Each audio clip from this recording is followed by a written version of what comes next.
today, a real treat for history fans. Today we're going to visit America's oldest perpetually maintained cemetery, and it's right here in Bethlehem.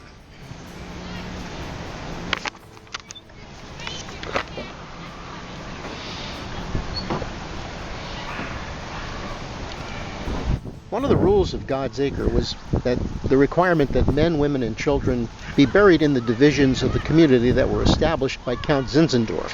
They were known as choirs. That means those of the same age, sex, and station in life are buried together.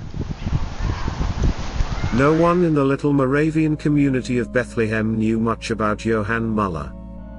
The young man had come from Rhinebeck, a village along the Hudson River in New York. He had met Moravian missionary Christian Henry Raunch, been inspired by his teaching and left for Bethlehem to join the brethren. Muller had been on hand to greet the First C congregation, when they arrived in Philadelphia on June 7, 1742. There he came down with a fever.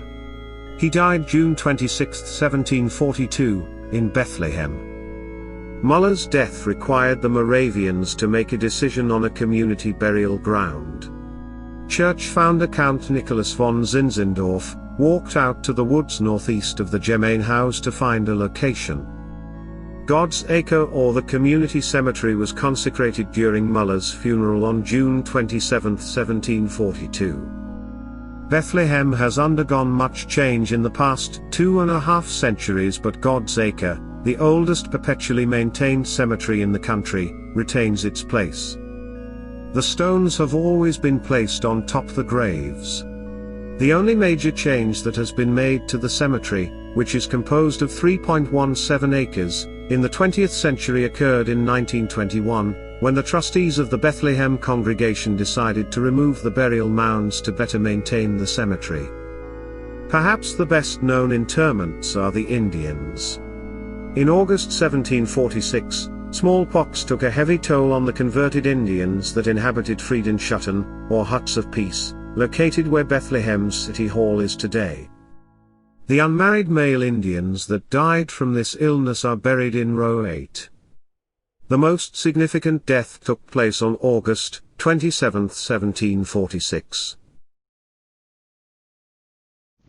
And somebody told me a long time ago when I was a little boy, I think it was my dad, something about the last of the Mohicans, an Indian called Tushuk, is actually buried here.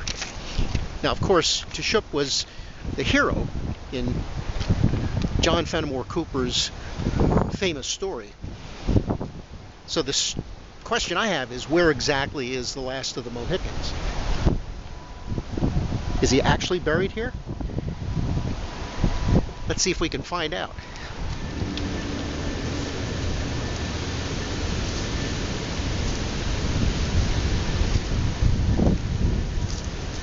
So I don't know if it was just dumb luck, or if I should take credit for being a real cemetery detective. But sure enough, in the old section, as they said, the old section nearest Market Street, and near this path, right here, Eureka, I found it.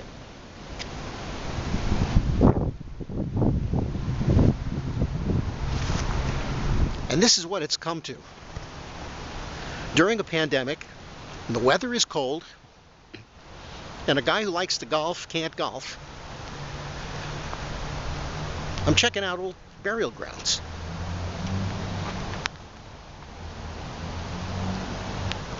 But I do feel like I've accomplished something today. We checked one of America's oldest cemeteries, and I did find the final resting place for the last of the Mohicans, right here in beautiful, peaceful God's Acre.